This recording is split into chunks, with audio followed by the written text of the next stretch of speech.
সকলোকে নমস্কাৰ জনাই আজি ভিডিঅ'টো আৰম্ভ কৰিছোঁ। খুবেই চৰ্দি মানে একদম নাক চাক বন্ধ হৈ গৈছে, উশাহ ল'বই পৰা নাই। আৰু মই আগতে আপোনালোকক ভিডিঅ'ত জনাইছিলোঁ যে বেছিকৈ নাক বন্ধ হৈ গ'লে মানে পটককৈ ফাৰ্মাচীৰ পৰা দৰৱ পানী খাব নালাগে। পৰাপক্ষত দ্ৰুমবন যদি বিচাৰি পায়, দ্ৰুমবনৰ ৰসটো যিটো সেইটো নাকত দিব লাগে। শুনিছে নহয় মোৰ মাতটো খুব বেয়া হৈ আছে, যিহেতু চৰ্দিৰ পৰা উশাহহে পোৱা নাই কৈছোঁ নহয়। সেইকাৰণে ভাবিলোঁ দ্ৰুমবন অকণমান লৈ ধুনীয়াকৈ মই নাকত দিওঁ, যিহেতু মোৰ চৰ্দিটো ভাল হৈ যাব আৰু খোলোচা হৈ যাব। সেইকাৰণে দ্ৰুমবন নিবলৈ আহিছোঁ। চুনু আৰু মই আহিছোঁ। তাৰপিছত এতিয়া দ্ৰুমবনখিনি এনেকৈ লৈ মই ঘৰত ধুনীয়াকৈ নাকত দিম।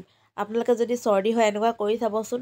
আৰু পৰাপক্ষত অকণমান খাই দিব। কেনেকৈ খাব জানেনে? পাতত দি খাব। পাতত মেৰিয়াই জালুক অকণমান, নহৰু অকণমান খুদি অকণমান নিমখ দিব, তেনেকৈ পাতত দি খাবচোন। খুব সোনকালে আপোনালোকে চৰ্দিৰ পৰা পৰিত্ৰাণ পাব। মই এনেকুৱা কৰিলে মোৰ ভাল হৈ যায় জানেনে। প্ৰত্যেকবাৰ চৰ্দি লাগিলে মই এইটো ব্যৱহাৰ কৰোঁৱেই সেইবাবে ক'লোঁ আপোনালোকেও কৰি চাব, আপোনালোকেও উপশম পাব। এয়া চাওক দ্ৰুমবন কিমান ধুনীয়া নহয়নে দেখিবলৈ, ফুল হৈ আছে। আৰু আমাৰ ইয়াত খুব পোৱা যায়, সেইকাৰণে আমি এইটো ব্যৱহাৰ কৰি থাকোঁ। বাৰু যি কি নহওক, এতিয়ালৈ আহোঁ, বাই বাই।